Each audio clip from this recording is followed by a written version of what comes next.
This movie sucks.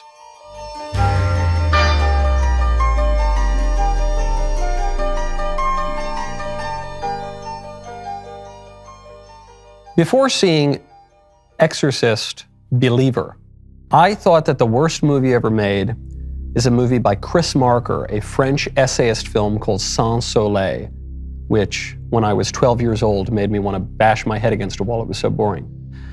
Second to Sans Soleil is Southside with You.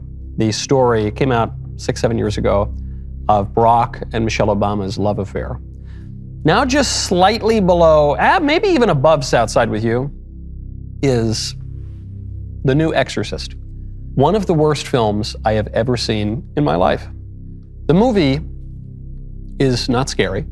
The movie is not interesting. The movie isn't even coherent as a movie about an exorcism. Anything good about The Exorcist, the original movie, any and every single thing good about that movie was either taken out or inverted in this new movie. It started out, for the first 10 seconds, pretty good, because it started out in Port-au-Prince, Haiti, in the voodoo capital of the world, with what looked like a voodoo incantation around a baby. It's usually not a good sign when the voodoo witches start doing spells and incantations around your kids. So I thought, okay, that's right. They cast this weird spell, and now the demons are all around there, and we're going to find out how terrible this was. Until the woman describes the incantation as being a beautiful blessing. I met this woman today at the market who gave me the most beautiful blessing of protection for Angela. So even now you think, okay, well, she thinks it's a blessing of protection, but I know, watching The Exorcist, that that's going to cause some demon stuff. But as the movie goes on, you can't figure it out. Does the filmmaker know that this was weird demon stuff? Does the filmmaker think this actually was a blessing of protection? Does the filmmaker really know what this is all about? And we get the answer pretty quickly, which is that no. The first movie is a Christian movie.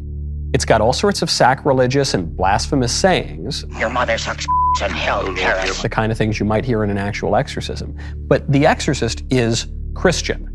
There are demons. There are Catholic priests. And the priests cast out the demons. The priests, standing in for the person of Christ, defeat the devil. In this movie, they go to pains at every single stage to say, this is not a Catholic thing. This is not a Christian thing. We're not, please don't ever accuse any of us of being Christian. This is just about demons. Exorcism is a ritual. Every culture, every religion, they all use different methods. It's going to take all of them.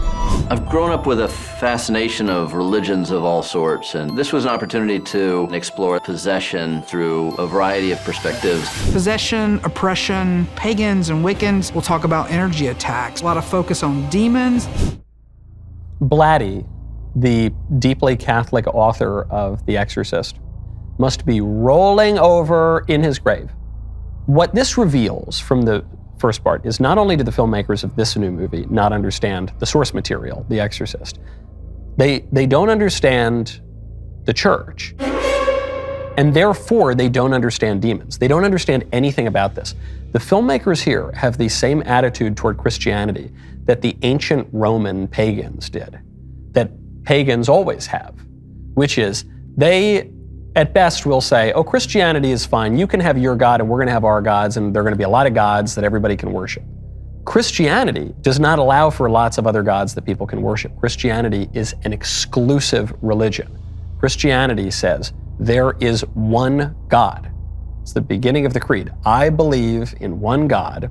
If Christianity is true, if the priest has any ability to cast out the demons, then all those other false religions can't really cast out demons. In fact, this is the scene when the Pharisees are accusing Christ of being a bad fellow. They say, well, you're casting out demons by the devil. And Christ says, the devil is casting out the devil. A house divided against itself cannot stand. Shaitan yuharib shaitan.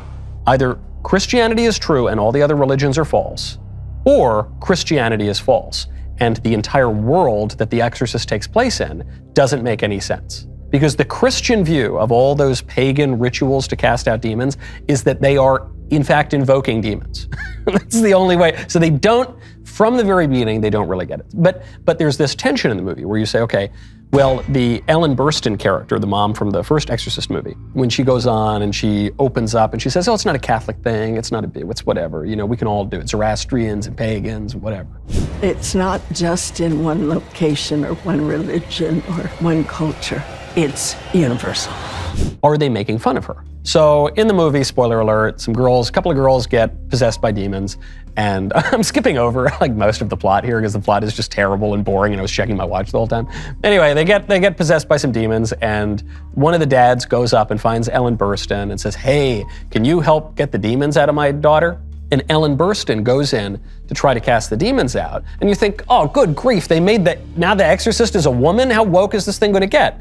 And then Ellen Burstyn, in one of her monologues, she says, well, I was prevented from doing this by the patriarchy, but I'm a minister and I can, and it's just all this woke feminist claptrap. But then the thing that gives you a little hope for the movie is she goes in and she tries to cast out the demons, and it doesn't go very well for her.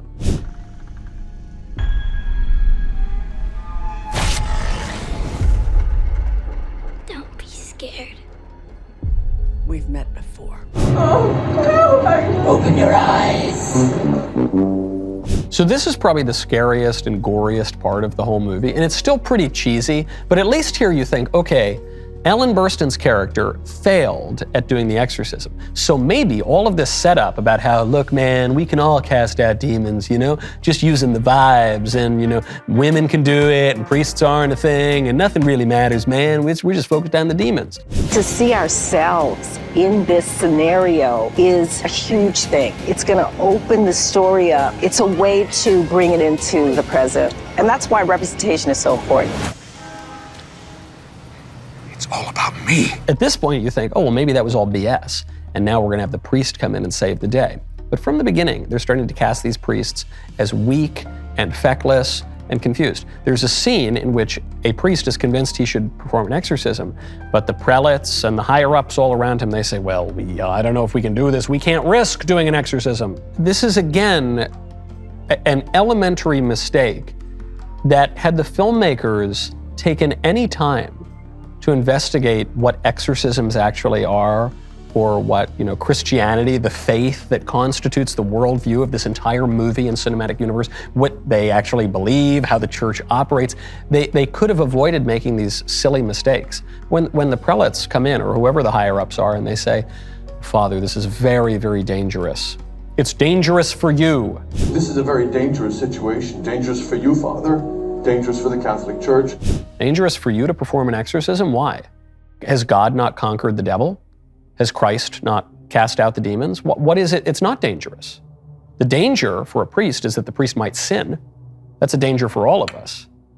But if you are in a state of grace, if you have taken on the holy mantle of God and availed yourself of the sacraments, and especially if you've taken holy orders and you're a holy priest, you don't have to fear the devil. No priest is going to go in afraid of the devil.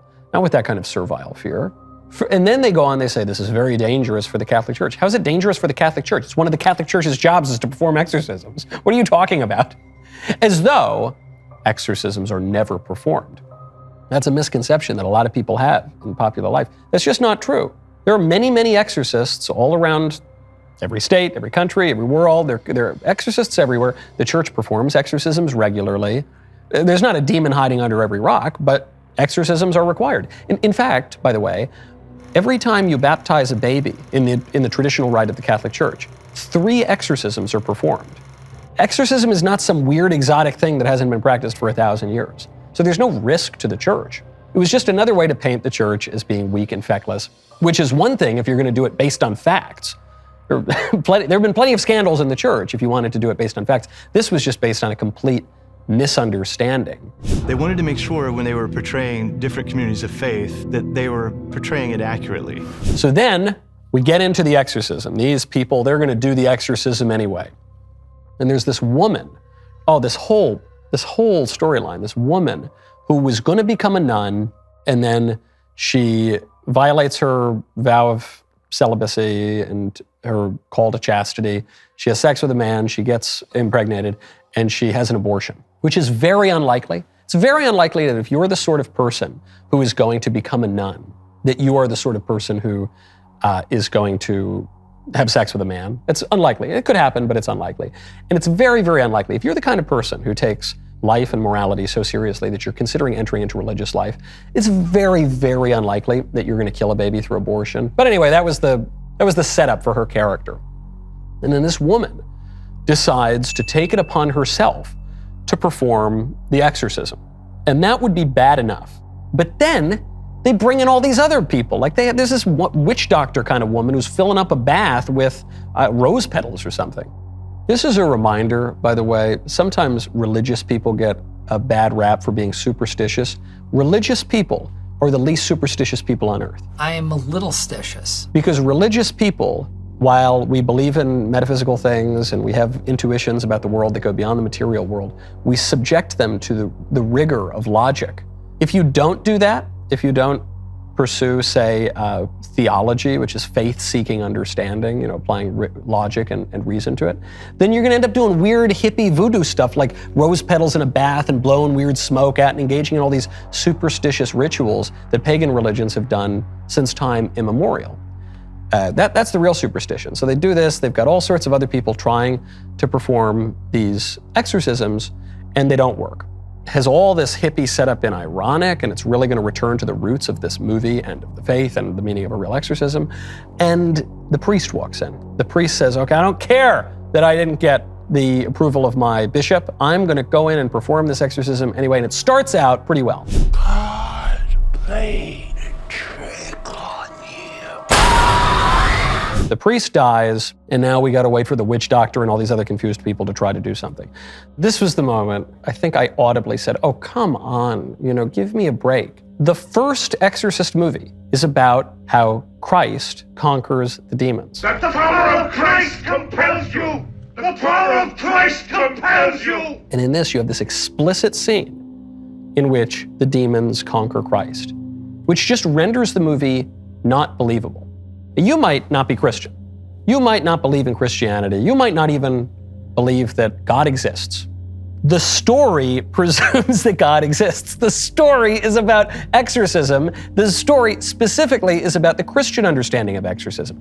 None of this makes any sense. Don't forget, we have holdover characters from the first Exorcist movie here. This is in that universe. So you've just completely destroyed the entire universe of the movie and contradicted the religion that forms the basis of the movie and reality itself. It's a total inversion of everything.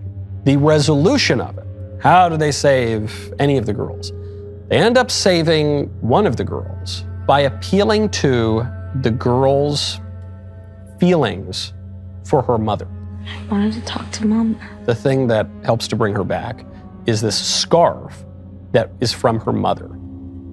The deepest reading of this that one could have is that this is an appeal to ancestor spirits, one of the most basic elements of every pagan cult that has ever existed in the world. Ancestral possession, ancestral spirits that visit you after death. You would look to ancestors, you would look to spirits for guidance. The fact that some of them could be malevolent is extraordinarily common. An even shallower possibility, and I think one always has to assume the most shallow possibility in a film this incoherent, is that a physical object, really even devoid of spiritual import, just a thing that makes someone feel kind of good, is what brought her back. A story really that's about the power of love in the face of spiritual obstacles, emotional obstacles, all those things. Or that voodoo curse that could have started an interesting movie actually turns out to be a protecting prayer. Once again, totally inverting the whole point of The Exorcist, making the demons the good guys, basically.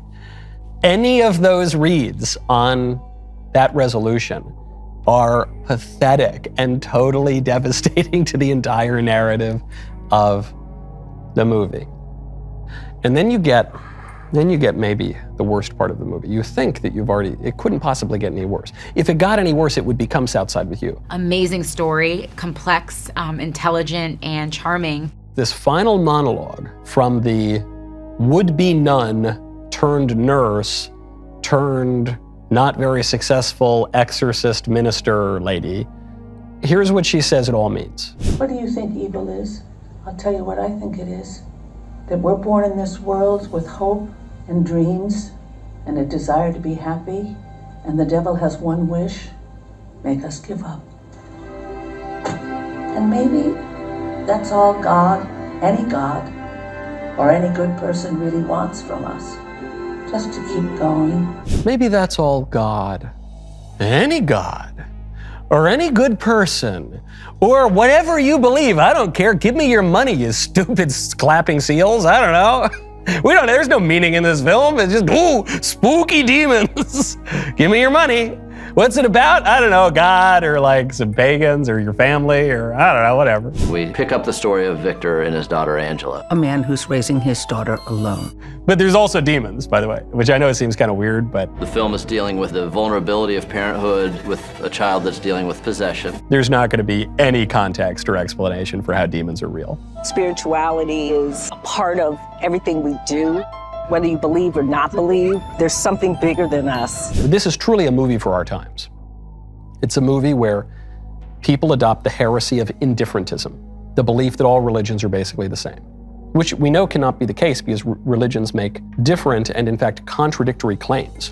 But when we know that, we all know that, we just don't want to think about it because that feels kind of judgy. You know, it's kind of like judgy and exclusive, and you got to like pick between one thing or another thing. I believe that's the way evil works, is to take you apart and to sow division. Hey man, what's evil? You know what I think evil is? I'll tell you what evil is. Evil is the privation of the good. There, okay, we can move on now. Let's get into something more interesting.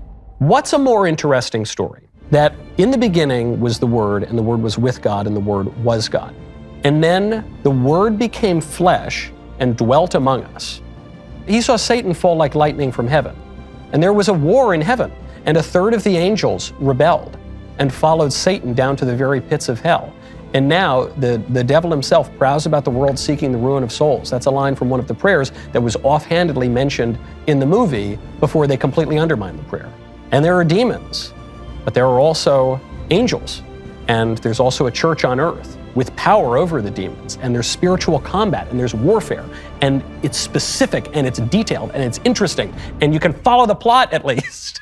Or, hey, mom, scarf, rose petals, woman, humma shakalaka humma papa, good.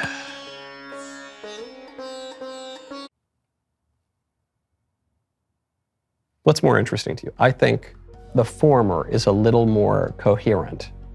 Something very, very bad occurred to me. Something not very good occurred to me, which is that I spent hours of my life, precious hours that I will never get back in this fallen temporal world, watching this utter, unbearable tripe. See you next time.